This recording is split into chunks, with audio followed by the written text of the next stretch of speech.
The answer is supposed to bring depth to the question. Demanding answers, does it not indicate that you are not all right with the question? The answers are small things. You are at the root of all your questions. And if you can probe deeply into your questions, you will come to yourself. World of inner questions. It is not really answers that matter so much. It is the question itself that matters. I want to ask about the process and what were the things that led you to discover what it is that you want to do in life? One never discovers as such. That sounds like some kind of endpoint, a full stop. You keep discovering. It's a process, not a particular event. So I'm still discovering. As long as you are not dead, there is a life to live. So you must keep finding out what the whole game is about. And you must never allow yourself to feel too confident that you know it all. So be it at your age or my age, or for somebody who is 70 or 80, it's all much the same. You have to keep asking questions. You have to look at yourself and you have to ask, what is it all about? What am I doing? Who am I here? What is my purpose? What is it giving me?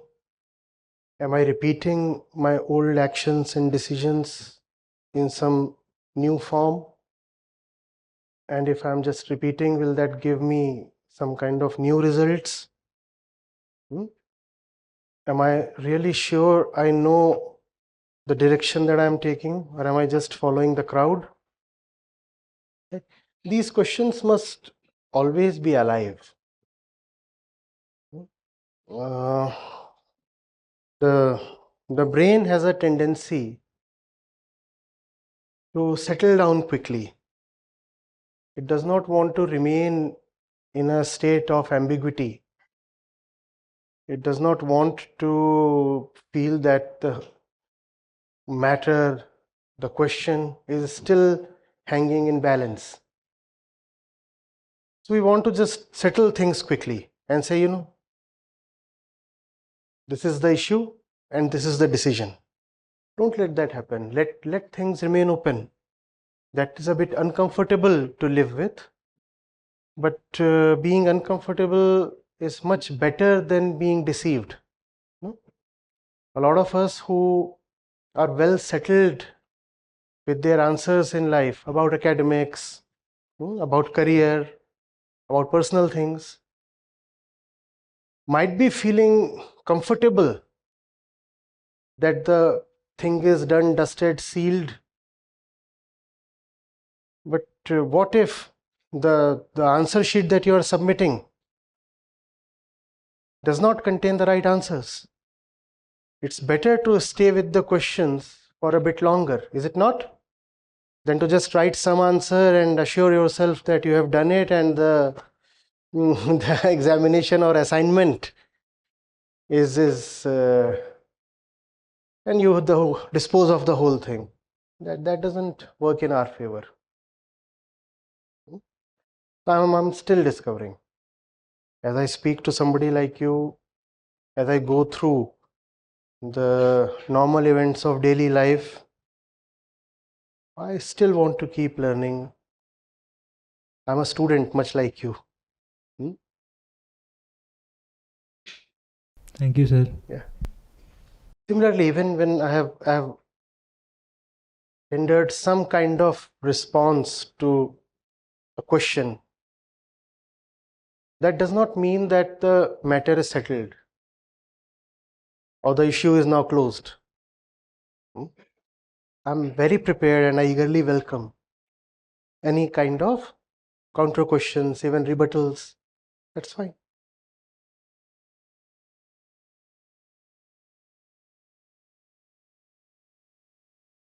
Hello, Acharya Prashant. So I have a follow-up question, which is, so this ability that you spoke of for somebody to have a question and then to hold on to it. There might be some discomfort, there usually is. But this ability to hold on to the question and to keep seeking for answers, and to be okay with only getting partial answers or even wrong answers, the ability to keep an open mind. Do you believe it is something that is innate in a person, or can it be learned? So, two things regarding your statement. One, it is not an ability. And two, it is not about looking for answers.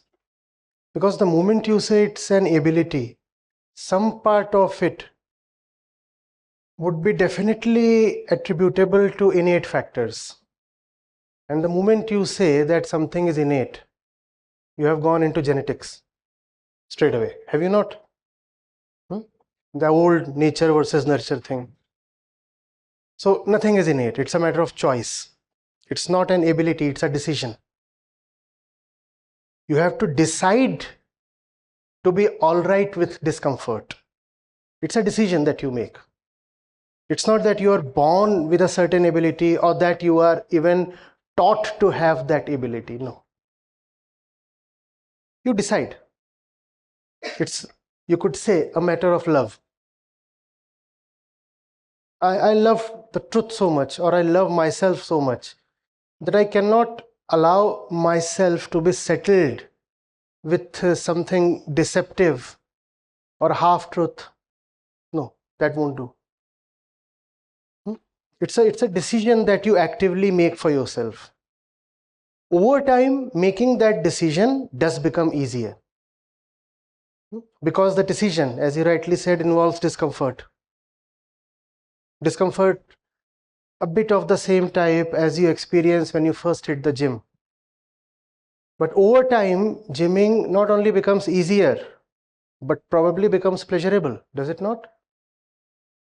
You also become more confident of your stand as you start seeing the results. As you start seeing that your approach, your attitude is building you into something formidable, you become more assured of the attitude that you have towards life. You say, fine, I'm all right with ambiguity, I'm all right with uncertainty, and that does not seem to be harming me. So I can proceed on this way with more confidence. So that was the first thing that we said, that it's not an ability, it's a choice. It's a decision that you actively make. It's similar to love. Right? The second thing, it's not really about always looking for answers. It's about staying with the question. These two are different things. Looking for an answer indicates a discomfort with the question. Because what is the answer supposed to do? The answer is supposed to bring depth to the question. No? Once the answer is there, the question can be disposed of, thrown into the waste bin. The question is no more once the answer is there. You have to start loving the questions. And then, slowly, I don't know whether this would make sense right now to some of us, but let this stay with you.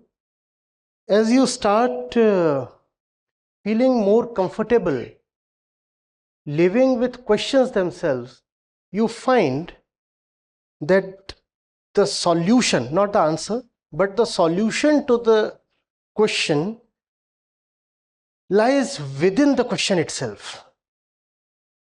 Not that you get an answer.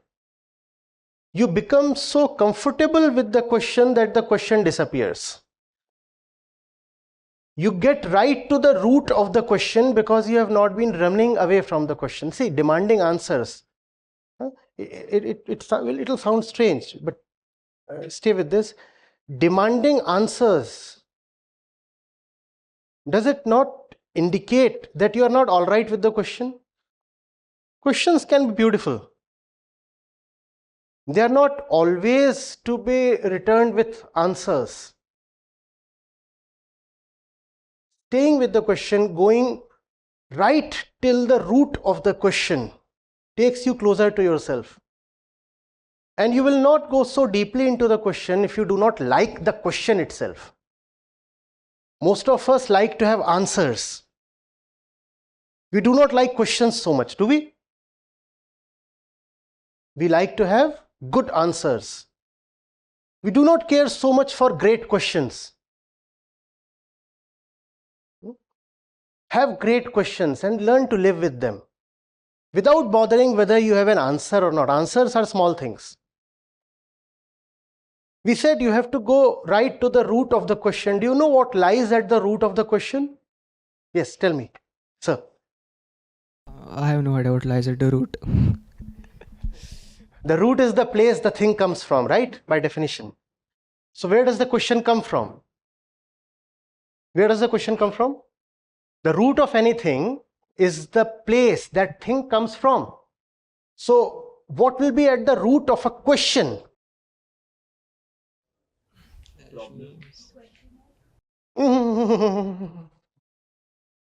Not too early.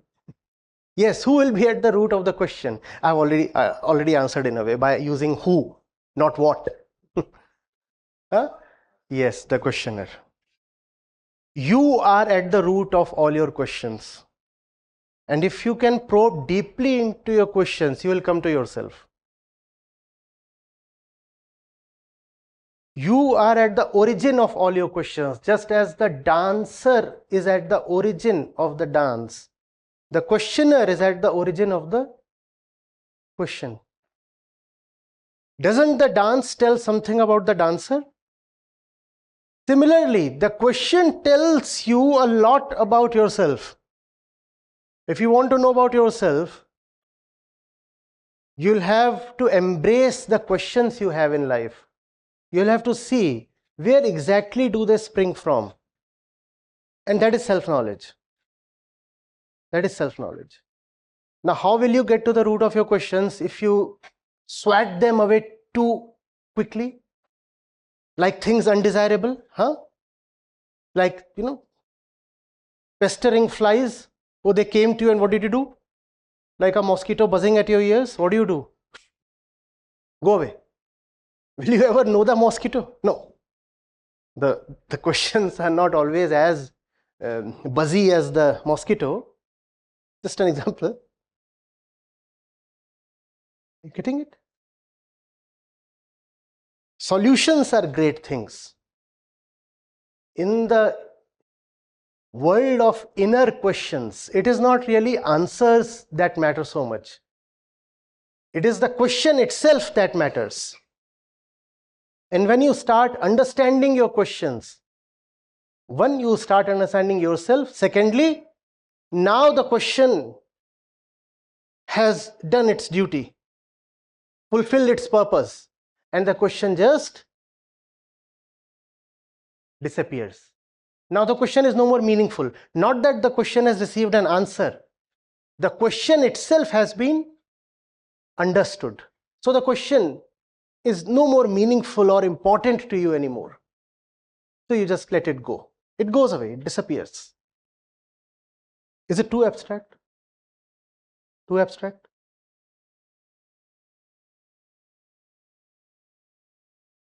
Am I making sense? Or am I nonsensical as always?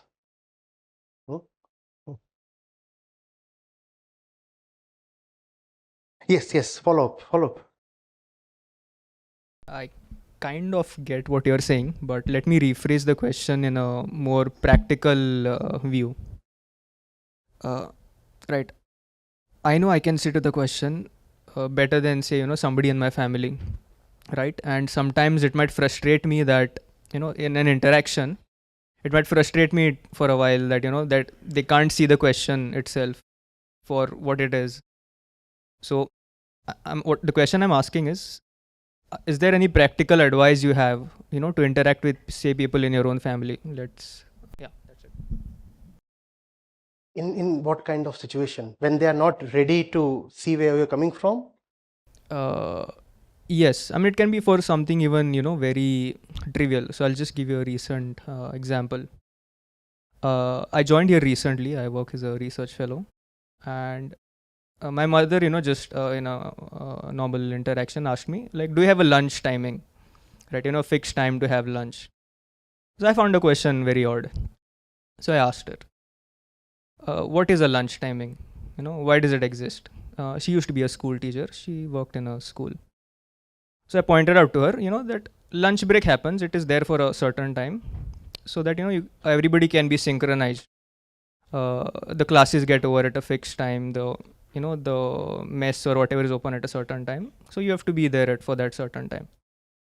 So I asked her, what kind of work do you think that I do that I would be required, by the organization to have a fixed lunch period? And she seemed very confused by that. So then I had to explain it further. Right, so just little interactions like this, where basically nobody questions the frame in which they're asking the question. Yeah. To everybody, their universe is the universe.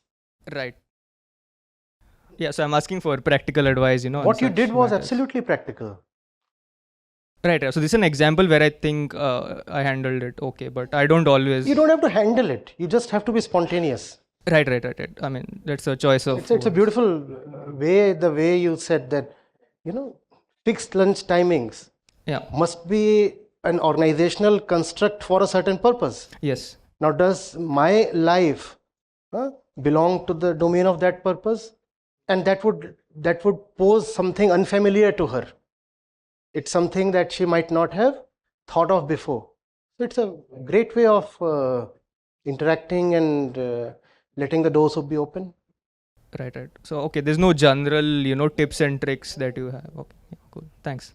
One just has to ensure that one is not bitter. Because bitterness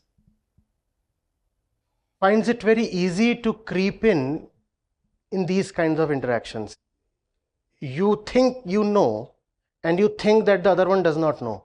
And you also find that the other one is probably not as willing to know. So that lends you a bit bitter or caustic. So one has to ensure that one remains mindful of the point the other is coming from. And this is the kind of conversation you'll always need to have. Thank you. Just download the Acharya Prashant app, and there you go to the community section, and you have live testimonials streaming in at the rate of 1 every 5 minutes. I'm seeing lives change in thousands, if not millions, every day in front of my own eyes. We are doing it. Right. We have actually done it. Join the community of more than 2 lakh participants on the Acharya Prashant app. Your first month is completely free. You'll get full access to Gita Mission. On the app, you will get regular live sessions, daily exclusive conversations with Acharya Prashant, access to the vibrant Gita community, wisdom exams, curated news, audiobooks, quotes, and much more. Search Acharya Prashant on Google Play Store or Apple App Store and download now.